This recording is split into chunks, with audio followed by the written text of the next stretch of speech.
Hello friends, आप सभी का स्वागत है आपके अपने यूट्यूब चैनल स्टडी आले पर।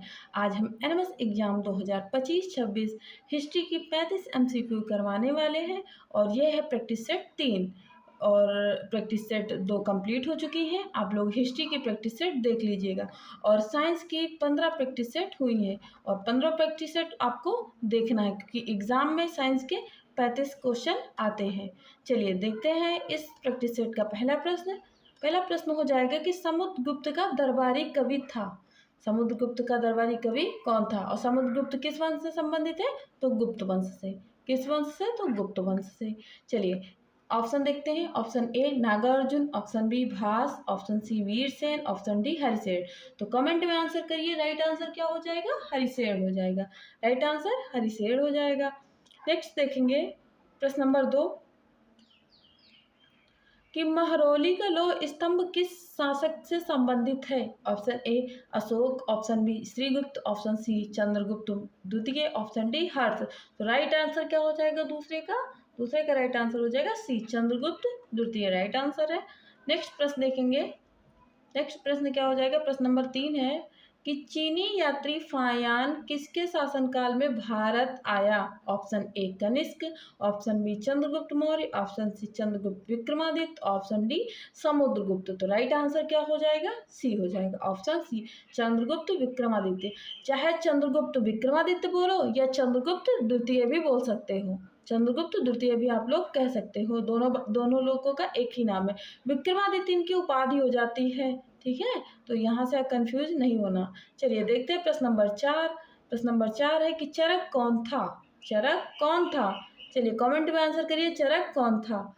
एक चिकित्सक था, ऑप्शन बी एक मंत्री था, ऑप्शन सी एक ज्योतिषी था, ऑप्शन डी एक खगोल शास्त्री था। तो राइट आंसर क्या हो जाएगा? चरक एक चिकित्सक था यानी कि डॉक्टर था। और चरक की पुस्तक का क्या नाम हो जाता है? चरक की पुस्तक का नाम है चरक संहिता। क्या नाम हो जाएगा? चरक संहिता नाम हो जाएगा। और अगर पूछा जाए चरक किसके दरबार में थे यानी कि किस शासनकाल के समय थे, तो कनिष्क के समय। किसके? कनिष्क। अगर पूछा जाए कनिष्क किस वंश से संबंधित है तो क्या बोलोगे? कुषाण वंश से। किस वंश से होंगे? कुषाण वंश थे। तो यहाँ से सारे क्वेश्चन सबके क्लियर हो जाएंगे, है ना। चलिए और देखते हैं नेक्स्ट प्रश्न। प्रश्न नंबर 5 है कि विक्रम संवत प्रारंभ हुआ। ऑप्शन ए 57 ईसा पूर्व, ऑप्शन बी 58 ईस्वी में, ऑप्शन सी 57 ईस्वी में, ऑप्शन डी 73 ईसा पूर्व में। तो राइट आंसर क्या हो जाएगा? पांचवे का राइट आंसर हो जाएगा ए हो जाएगा।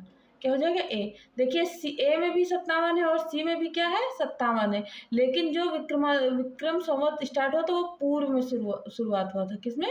पूर्व में। चलिए देखेंगे प्रश्न नंबर 6। इनमें से किसने हर्षवर्धन के समय की जानकारी दी? तो आपके पास 4 ऑप्शन है और पूछा गया कि हर्षवर्धन के समय की जानकारी कौन देता है? तो option A Bhavabhuti, option B Harisena, option C Kalhana, option D Banabhatta. तो राइट आंसर क्या हो जाएगा? बाणभट्ट। पूछा जाएगा कि हर्षवर्धन के दरबारी कवि कौन थे तो आप लोग आंसर करेंगे बाणभट्ट। बाणभट्ट की 2 रचनाएं बहुत ही ज़्यादा पूछी जाती है। पहली है एक रचना का नाम हो जाएगा, पहली रचना का नाम हो जाता है इनका, इन्होंने 2 रचनाएं लिखी हैं जिसका एक का नाम है हर्षचरित। क्या नाम है? हर्षचरित। पूछा जाएगा हर्षचरित किसने लिखा तो आप लोग क्या बताएंगे? बाणभट्ट ने। और पूछा जाएगा कादम्बरी किसकी रचना है? कादम्बरी किसकी रचना है तो फिर क्या बताओगे? बाणभट्ट की। ये दोनों ही रचनाएं बाणभट्ट की हो जाएंगी। और बाणभट्ट किसके शासन काल के समय में थे? तो हर्षवर्धन के समय थे। ठीक है, नेक्स्ट देखेंगे। 7 नंबर प्रश्न हो जाता है कि हर्ष के समय निम्न में से कौन सा बंगाल का समकालीन राजा था? Option A Shashanka, option B Dhruvasena, option C Pulakeshin द्वितीय, ऑप्शन डी भास्कर वर्मा। तो राइट आंसर क्या हो जाएगा? शशांक हो जाएगा। बंगाल का शासक कौन था? शशांक हो जाएगा। और पुलकेशिन द्वितीय से कौन हारता है? तो हर्षवर्धन हार जाते हैं। हर्षवर्धन पुलकेशिन द्वितीय से हार जाते हैं। हर्षवर्धन हारते हैं। और 2 पुलकेशिन थे, एक पुलकेशिन प्रथम, एक पुलकेशिन द्वितीय। तो द्वितीय से वो हार जाते हैं। ठीक है, तो ये बात याद रखिए। जब भी ऐसा प्रश्न आएगा तो वहाँ पुलकेशिन प्रथम और पुलकेशिन द्वितीय दोनों नाम दिया जाएगा, आपको वहाँ पर ध्यान देकर आंसर करना होगा। चलिए देखते हैं 8वां प्रश्न कि सम्राट हर्ष ने अपनी राजधानी थानेश्वर से कहाँ स्थानांतरित की थी। तो option A Prayag, option B Delhi, option C Kannauj, option D Rajagriha. तो राइट आंसर क्या हो जाएगा, कन्नौज हो जाएगा। थानेश्वर से कहाँ किया था, कन्नौज, कन्नौज किया था। ये भी पूछा जा सकता है कि हर्षवर्धन की पहली राजधानी क्या थी, तो थानेश्वर, और बाद में वो कहाँ लेकर आते हैं, तो कन्नौज लेकर आते हैं, है ना। तो कंफ्यूज नहीं होना है। चलिए 9 नंबर प्रश्न देखेंगे। 9 नंबर प्रश्न सबको आता होगा, लेकिन आते हुए भी क्वेश्चन गलत हो जाते हैं। ये वही वाला क्वेश्चन है कि कैसे आता हुआ क्वेश्चन गलत हो जाता है। सभी को पता है ह्वेनसोंग और फाइयान के राज्यों का नाम, मतलब किसके समय वो आता है भारत। तो सभी को पता है ह्वेनसोंग हर्षवर्धन के समय आता है, और फाइयान किसके समय आता है, फाइयान चंद्रगुप्त विक्रमादित्य या चंद्रगुप्त द्वितीय के समय भारत आता है। यानी कि वो ये दोनों, ह्वेनसोंग हर्षवर्धन के राज्य को देखता है और फाइयान चंद्रगुप्त विक्रमादित्य के राज्य को देखता है। यही क्वेश्चन है। तो चलिए ऑप्शन पे चलते हैं। ऑप्शन ए क्रमशः हर्ष और चंद्रगुप्त मौर्य, बिल्कुल नहीं, हर्ष के शासनकाल में आता है लेकिन चंद्रगुप्त के नहीं आता, इसलिए ये ऑप्शन गलत हो जाएगा। ऑप्शन बी देखेंगे क्रमशः चंद्रगुप्त विक्रमादित्य और हर्षवर्धन, यहाँ शायद यही दोनों बात, इन्हीं दोनों की चर्चाएं चल रही हैं, लेकिन हम ऑप्शन सी भी देखेंगे क्रमशः कृष्णदेव और चंद्रगुप्त विक्रमादित्य, बिल्कुल गलत, क्योंकि यहाँ कृष्णदेव नहीं आते हैं। फिर डी ऑप्शन देखेंगे कि हर्ष और चंद्रगुप्त विक्रमादित्य। तो देखिए बी और डी में क्या कॉमन है कि यहाँ भी चंद्रगुप्त विक्रमादित्य, यहाँ भी चंद्रगुप्त विक्रमादित्य हो जाएंगे, और बी में भी हर्ष है और डी में भी हर्ष है। तो राइट आंसर कैसे हम ध्यान देंगे, तो राइट आंसर ऐसे देखेंगे कि पहले क्या है, ह्वेनसोंग।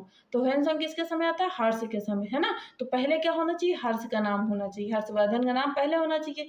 फायान किसके समय आएगा, चंद्रगुप्त विक्रमादित्य के, तो चंद्रगुप्त विक्रमादित्य का नाम बाद में होना चाहिए, इसलिए राइट आंसर क्या हो जाएगा, ऑप्शन डी हो जाएगा, और बी भी रॉन्ग हो जाएगा। ठीक है, तो ऐसे आप लोग सही करिए, जिसका नाम पहले पूछा गया उसके शासनकाल के बारे में पहले जानकारी देंगे। चलिए 10 नंबर प्रश्न देखेंगे कि प्रसिद्ध लेखक अश्वघोष किस वंश के शासनकाल में था। Option A Kushan, option B Maurya, option C Gupta, option D Vardhan. तो राइट आंसर क्या हो जाएगा, कमेंट में आंसर करिए, अश्वघोष किसके समय था। तो राइट आंसर हो जाएगा ए, यानी कि कुषाण वंश के, कुषाण वंश। अश्वघोष किसके समय था, तो कुषाण वंश के समय था। प्रश्न नंबर 11 देखेंगे कि गौतमी पुत्र शतकर्णी शासक था। गौतमी पुत्र शतकर्णी शासक था। ऑप्शन ए शुंग वंश, ऑप्शन बी कुषाण वंश, ऑप्शन सी राष्ट्रकूट वंश, ऑप्शन डी सातवाहन वंश। तो राइट आंसर क्या हो जाएगा, option D, right answer option D. और एक बात आपको बता दूं कि जो सातवाहन वंश के लोग थे वो कैसे सत्तात्मक थे, तो मात्र सत्तात्मक। कौन सा सत्तात्मक, मात्र सत्तात्मक, मात्र सत्तात्मक थे, और बाकी सब पितृ सत्तात्मक। कैसे थे, पितृ सत्तात्मक। लेकिन एक ऐसा वंश है जो जिसका नाम है सातवाहन वंश, वो कैसा वंश था, कौन सा सत्तात्मक, तो मात्र सत्तात्मक था। चलिए देखेंगे 12 नंबर प्रश्न कि निम्नलिखित किस वंश के शासक काल में प्रथम सोने के सिक्के जारी किए गए थे। तो राइट आंसर क्या हो जाएगा, ऑप्शन ए गुप्त, ऑप्शन बी हिंद यूनानी, option C Maurya, option D Brahmin. तो राइट आंसर क्या हो जाएगा, 12 का राइट आंसर हो जाएगा बी, 12 का राइट आंसर बी हो जाएगा, हिंद यूनानी। नेक्स्ट देखेंगे 13 नंबर प्रश्न कि शक संवत का प्रारंभ संभवतः कनिष्क ने किया। यानी बताया जा रहा है कि शक संवत का प्रारंभ कौन करता है, कनिष्क करता है। यहाँ से एक क्वेश्चन सबका क्लियर हुआ। फिर आगे क्वेश्चन पूछ रहा है कि यह कब से आरंभ हुआ। तो ऑप्शन ए 101 से, ऑप्शन बी 78 ईस्वी से, ऑप्शन सी 1 ईस्वी से, ऑप्शन डी 97 ईस्वी से, 57 ईस्वी से। तो राइट आंसर क्या हो जाएगा, ऑप्शन बी 18वीं ईस्वी से। चलिए तो देखेंगे 14 नंबर प्रश्न कि सन 1565, इंपॉर्टेंट डेट हो जाएगी, 1565 में विजयनगर साम्राज्य का पतन हुआ। इस युद्ध को जाना जाता है, मतलब जो 1565 में युद्ध होता है एक, उस युद्ध को किस नाम से जाना जाता है। तो आप सभी लोग कमेंट करिए कि 1565 के युद्ध को किस नाम से जाना जाता है। ऑप्शन ए तराइन का युद्ध। तराइन का युद्ध कब होता है, तराइन का युद्ध होता है 1191 में होगा। यहाँ केवल तराइन का युद्ध लिखा, इसलिए हम जो है द्वितीय युद्ध भी बता देंगे। ये प्रथम युद्ध हो जाता है, ये कौन सा युद्ध है, प्रथम। और ये कौन सा हो जाएगा, द्वितीय, यानी 1192 में तराइन का द्वितीय युद्ध होगा, है ना। और तालीकोटा का युद्ध या चौसा का युद्ध या पानीपत का द्वितीय युद्ध, तो राइट आंसर क्या हो जाएगा, तालीकोटा का युद्ध। यानी तालीकोटा का युद्ध कब होता है, 1565 में होता है, 1565। उस समय उत्तर भारत में कौन होगा, जैसे ये भारत है, ये क्या है, ये हमारा भारत है ना, ये भारत बन गया, तो भारत में ये कौन सा भाग है, ये उत्तर भारत हो जाएगा। और ये विजयनगर कहाँ होगा, विजयनगर दक्षिण में यहाँ कहीं होगा, ठीक है। तो क्या होगा, यहाँ क्या हो रहा था, तालीकोटा का युद्ध 1565 में। उस समय उत्तर भारत में कौन होगा, अकबर होंगे। कौन होगा, अकबर। अकबर किस वंश के थे, तो मुगल वंश के, ठीक है। कौन होगा, अकबर। चलिए देखेंगे 15 नंबर प्रश्न कि कृष्णदेव राय के द्वारा दरबार में अष्टदिग्गज कौन थे। पूछा जाता है कि अष्टदिग्गज किससे संबंधित है, अष्टदिग्गज किससे, जैसे नवरत्न किससे संबंधित है, अकबर के समय भी नवरत्न होते थे, और चंद्रगुप्त गुप्त वंश वाले के समय भी नवरत्न होते थे, चंद्रगुप्त विक्रमादित्य के समय, और अष्टदिग्गज कृष्णदेव राय के समय होते थे, है ना। तो आपको ये बताना होगा कि इनमें से कौन सा क्वेश्चन सही है। ऑप्शन ए, इसके दरबार के 8 महान कवि, ऑप्शन बी, इसके दरबार के 8 महान मंत्री, ऑप्शन सी, इसकी राजधानी के 8 कोनों पर स्थापित 8 हाथी, ऑप्शन डी, इसके राज्य के 8 महान विद्वान। तो राइट आंसर क्या हो जाएगा, 15 का ए हो जाएगा। महान कवि थे, 8 अष्ट दिग्गज के नाम से कौन थे, ये महान 8 कवि, अष्ट मतलब 8 दिग्गज क्या होंगे, कवि होंगे।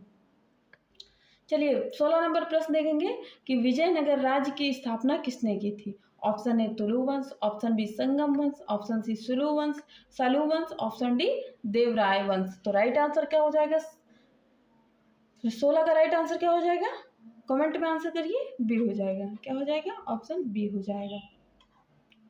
चलिए मोहम्मद बिन कासिम, जिसने पढ़ रखा है वो तुरंत आंसर करे कि मोहम्मद बिन कासिम सिंध की विजय कब हुई थी, इन्होंने कब किया था। Option A 712, option B 716, option C 712, option D 719, यानी कि 713, 716, 712 और 719 कब करते हैं आक्रमण, मोहम्मद बिन कासिम का आक्रमण कब होता है, 712 में होता है। चलिए देखेंगे प्रश्न नंबर 18 नंबर प्रश्न कि भारत पर महमूद गजनवी ने कितने आक्रमण टोटल किए, 17वां आक्रमण। पूछा जाएगा कि भारत पे महमूद गजनवी ने कितने आक्रमण किए, तो 17 आक्रमण किए थे। उसने गुजरात के प्रसिद्ध सोमनाथ मंदिर को कब लूटा। तो देखिए यहाँ से कई क्वेश्चन बनते हैं, हम सभी क्वेश्चन का आंसर बस इसी टाइम दे रहे हैं जिससे कि आपको याद हो जाए, और अगर आपको नहीं आ रहा तो नोट्स में लिख लीजिए। देखिए भारत पर 17 आक्रमण किसने किए हैं, तो महमूद गजनवी ने, है ना। तो प्रथम आक्रमण वो कब करता है, 1000 में। पहला आक्रमण वो कब करेगा, 1000 में पहला आक्रमण। क्या हो जाएगा, पहला आक्रमण। और आखिरी आक्रमण करता है कब, उसका आखिरी आक्रमण होता है 1027 में। 1027 में क्या होता है, उसका 17वां आक्रमण होता है, उसका 17वां आक्रमण होता है, 17वां आक्रमण, ठीक है। और क्वेश्चन पूछा गया है कि 17 आक्रमण तो करता है, सोमनाथ मंदिर पे वो कब आक्रमण करता है, तो ऑप्शन बी राइट आंसर हो जाएगा। 1025 में वो सोमनाथ पर आक्रमण करता है और बहुत सा धन लूट कर ले जाता है। सोमनाथ मंदिर कहाँ है, सोमनाथ मंदिर कहाँ पर है, कमेंट में आंसर करिए सभी बच्चे। सोमनाथ मंदिर किस राज्य में है, कमेंट में आंसर आना चाहिए। चलिए 19 नंबर प्रश्न देखेंगे कि निम्नलिखित में से कौन सा महमूद गजनवी के साथ भारत आया था, यानी कि महमूद गजनवी के साथ एक विद्वान भारत आता है, उसका नाम सभी को पता होना चाहिए। Option A Al Biruni, option B Al Razi, option C Firdausi, option D Al Mustafa. तो राइट आंसर क्या हो जाएगा, अल बरूनी। अल बरूनी की पुस्तक इस बार के एनएमएस एग्जाम में जो 2024-25 में हुआ है एनएमएस एग्जाम, उसमें पूछा गया है, एनएमएस एग्जाम में पूछा गया क्या कि अल बरूनी की पुस्तक का क्या नाम है, तो तहकीक ए हिंद। क्या नाम है, तहकीक ए हिंद। तहकीक ए हिंद किसकी पुस्तक हो जाएगी, तो अल बरूनी की पुस्तक हो जाएगी। सभी लोग तुरंत याद कर लें, बात के लिए नहीं छोड़ें। 20 नंबर प्रश्न देखेंगे कि मुगल चित्रकला किसके राज्यकाल में अपनी पराकाष्ठा पर पहुंची। तो राइट आंसर क्या हो जाएगा, option A Humayun, option B Akbar, option C Jahangir, option D Shahjahan. तो राइट आंसर क्या हो जाएगा, जहांगीर। जहांगीर के समय चित्रकला अपने चरम पर पहुंच जाती है ना, यानी कि अपने ऊंचाई पर पहुंचती है। देखेंगे प्रश्न नंबर 21, कुतुब मीनार का निर्माण किसके द्वारा पूरा किया गया। देखिए क्वेश्चन को पढ़िए अच्छे से, नहीं तो कुतुब मीनार का निर्माण पढ़े आपने टिक कर दिया, गलत हो जाएगा, है ना। तो यहाँ लिखा है कि पूरा किया गया, यानी कि किसके द्वारा पूरा किया गया है। तो ऑप्शन ए कुतुबुद्दीन ऐबक के द्वारा, ऑप्शन बी इल्तुतमिश के द्वारा, ऑप्शन सी रजिया के द्वारा, ऑप्शन डी बलबन के द्वारा। तो कुतुबुद्दीन ऐबक के द्वारा क्या होता है, कुतुब मीनार की नींव डाली जाती है। क्या होता है इनके द्वारा, नींव डाली जाती है, इनके द्वारा पूरा नहीं करवाया जाता है। लेकिन इल्तुतमिश द्वारा कुतुब मीनार को पूरा करवाया जाता है। तो राइट आंसर ऑप्शन बी हो जाएगा। नेक्स्ट प्रश्न देखेंगे, प्रश्न नंबर 22 है कि दिल्ली की पहली और आखिरी महिला शासिका थी, यानी दिल्ली पर ऐसी महिला जो पहली और आखिरी महिला जो है शासक थी सल्तनत काल में। किस काल में, सल्तनत काल में, सल्तनत काल में, है ना, ये हटा देते हैं, चलो ठीक है। खैर अब देखेंगे कौन सी महिला हो जाएगी। तो option A Chand Bibi, option B Noorjahan, option C Razia Sultana, option D Mumtaz Mahal. तो सल्तनत काल में कौन हो जाएगी, सल्तनत काल में हो जाएगी Razia Sultana, right answer C हो जाएगा। नेक्स्ट देखेंगे 23 नंबर प्रश्न हो जाएगा कि मोहम्मद बिन तुगलक के समय में कौन सा अफ्रीकी यात्री भारत आया। कौन सा अफ्रीकी यात्री भारत आता है ना। तो अफ्रीका क्या है, महाद्वीप है। तो कितने नंबर का बड़ा महाद्वीप है, सभी लोग कमेंट करके बताएंगे कि अफ्रीका कितने नंबर का बड़ा महाद्वीप है। जैसे एशिया सबसे बड़ा है ना, तो अफ्रीका कितने नंबर पर आता है सबसे बड़े में।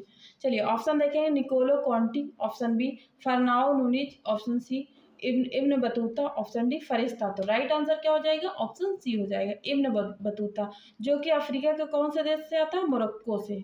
किससे आता है, मोरक्को से, है ना। मोरक्को से कौन आता है, इब्न बतूता आता है। किसके साथ, मोहम्मद बिन तुगलक के शासनकाल में वो आता है, उसके साथ नहीं आता, उसके मोहम्मद बिन तुगलक के साथ में कौन आएगा। चलिए देखते हैं प्रश्न नंबर 24 कि ब्राह्मणों पर सबसे पहले जजिया कर किसने लगाया। Option A Balban, option B Razia, option C Firoz Tughlaq, option D Aurangzeb. तो राइट आंसर क्या हो जाएगा, सी हो जाएगा फिरोज तुगलक। ब्राह्मणों पर पूछा गया था, गैर मुस्लिम की बात नहीं हो रही थी। किसने, फिरोज शाह तुगलक ने। चलिए 25 नंबर प्रश्न देखेंगे कि दिल्ली का ऐसा कौन सा सुल्तान था जिसने स्थायी सेना रखी। अभी तक स्थायी नहीं होती थी, है ना, अभी तक स्थायी नहीं, कैसे होती थी, अस्थायी। लेकिन कौन सा ऐसा दिल्ली सल्तनत का, यानी कि दिल्ली का ऐसा कौन सा सुल्तान था जिन्होंने स्थायी सेना रखी। तो option A Balban, option B Mohammad Tughlaq, option C Iltutmish, option D Alauddin Khilji. तो राइट आंसर क्या हो जाएगा, डी हो जाएगा अलाउद्दीन खिलजी, जिन्होंने घोड़े पर दाग लगाना और बाजार नियंत्रण कई प्रणालियां भी शुरुआत की थी। 26 नंबर प्रश्न देखेंगे कि फिरदौसी द्वारा रचित प्रसिद्ध पुस्तक का नाम क्या है। फिरदौसी द्वारा, option A Shahnama, option B Aine Akbari, option C Firishta, option D दीने इलाही।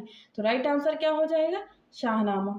क्या हो जाएगा, ऑप्शन ए राइट आंसर है। और दीने इलाही की शुरुआत किसने की थी, तो अकबर द्वारा हुई थी। किसके द्वारा, अकबर द्वारा, ठीक है। चलिए प्रश्न नंबर देखेंगे 27 कि तराइन की दूसरी लड़ाई में पृथ्वीराज को किसने पराजित किया था।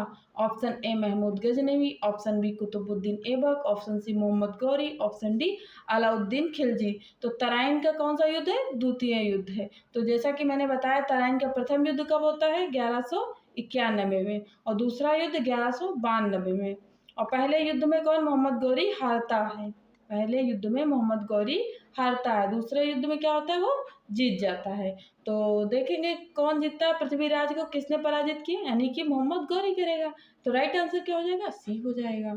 चलिए देखेंगे प्रश्न नंबर 28 कि किसने भारत में पहले प्रसिद्ध सांकेतिक मुद्रा प्रणाली शुरू की। यानी कि सांकेतिक मुद्रा प्रणाली कौन शुरू करता है। Option A Ghiyasuddin Tughlaq, option B Mohammad bin Tughlaq, option C Firoz Shah Tughlaq, option D Tughlaq Shah द्वितीय। तो राइट आंसर क्या हो जाएगा, मोहम्मद बिन तुगलक। क्योंकि अब सभी को पता होगा कि मोहम्मद बिन तुगलक जितने भी काम करता है वो सब उसके काम चलते ही नहीं, जैसे कि राजधानी परिवर्तन हो, द्वार पर कर लगाना हो, या फिर सांकेतिक मुद्रा की बात हो, है ना, तो उसके एक भी काम सही से नहीं चलते हैं। चलिए देखेंगे 29 नंबर प्रश्न कि निम्न में से कौन सा नगर फिरोज शाह तुगलक ने बनवाया था?